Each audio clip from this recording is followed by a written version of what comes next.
The Trump administration has now started to send undocumented immigrants to be held at Guantanamo Bay, something that we knew they were going to start doing after they issued an executive order ordering essentially the expansion of Guantanamo Bay's migrant detention facility to 30,000, well in excess of what its current capacity is. This is, of course, highly concerning considering the history of Guantanamo Bay and the human rights violations that have occurred there at the hands of American service members who staff this facility. As Hannah Flam, the Senior Director of Policy at the International Refugee Assistance Project, said, the United States has a deplorable history of detaining different groups of people unlawfully at Guantanamo Bay to avoid oversight and the public eye. And this chapter, talking about the undocumented immigrants who are going to be held there, is no different. This is highly concerning just for that fact that undocumented immigrants will be held offshore from the United States in a facility that's not easily accessible by, for example, their lawyers, social services, or the public eye, either in the United States or internationally. These people are going to be held somewhere where they're not going to be easily accessible, and we will not be able to see the way in which they are going to be treated.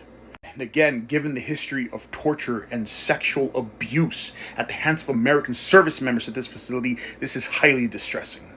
And although those specific human rights violations are in reference to the prisoners of war being held at Guantanamo Bay, often without evidence and without charge, there's also a history of poor conditions at the migrant detention facility at Guantanamo Bay because, again, Guantanamo Bay has held migrants in the past, in particular refugees caught at sea.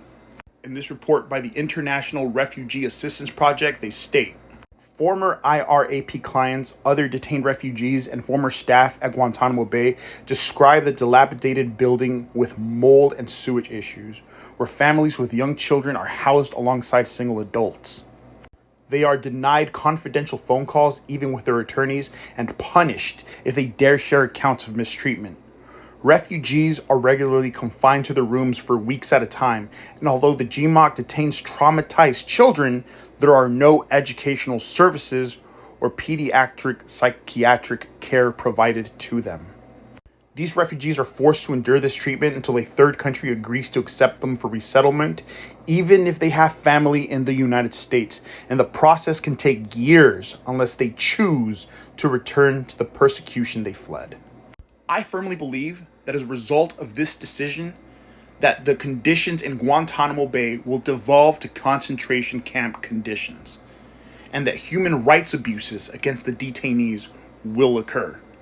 And this includes the deaths of undocumented immigrants being held there. And given how inaccessible Guantanamo Bay is, I guarantee that we will never know the full extent of the atrocities that will be committed there. And before you tell me that I'm fear-mongering, that this isn't going to happen, I'd like to remind you that in 2020, I wrote an article, If Trump Wins, where I outlined the immigration policies that would be implemented in a second Trump term. In 2023, when the New York Times came out with this article outlining the exact same things that I had said, I also touched on them. And both times, guess what? I was fucking right.